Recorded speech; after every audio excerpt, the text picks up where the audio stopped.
PIFF अर्थात पुणे आंतरराष्ट्रीय चित्रपट महोत्सवाचे अध्यक्ष आणि संचालक डॉक्टर जब्बार पटेल यांनी आज घेतलेल्या पत्रकार परिषदेत महोत्सवात देण्यात येणारे पुरस्कार, मराठी चित्रपट स्पर्धा, मराठी सिनेमा टुडे आणि कार्यशाळा यांची माहिती दिली.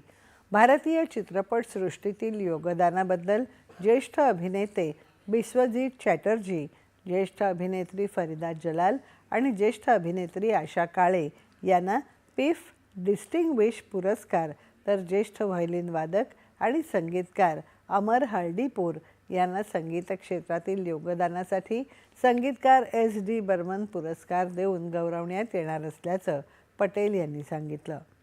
24व्या पुणे आंतरराष्ट्रीय चित्रपट महोत्सवाचं उद्घाटन 15 जानेवारीला संध्याकाळी ई स्क्वेअर थिएटर इथे होणार असून 22 जानेवारीला बालगंधर्व रंगमंदिर इथे समारोप आणि पुरस्कार सोहळा होणार आहे.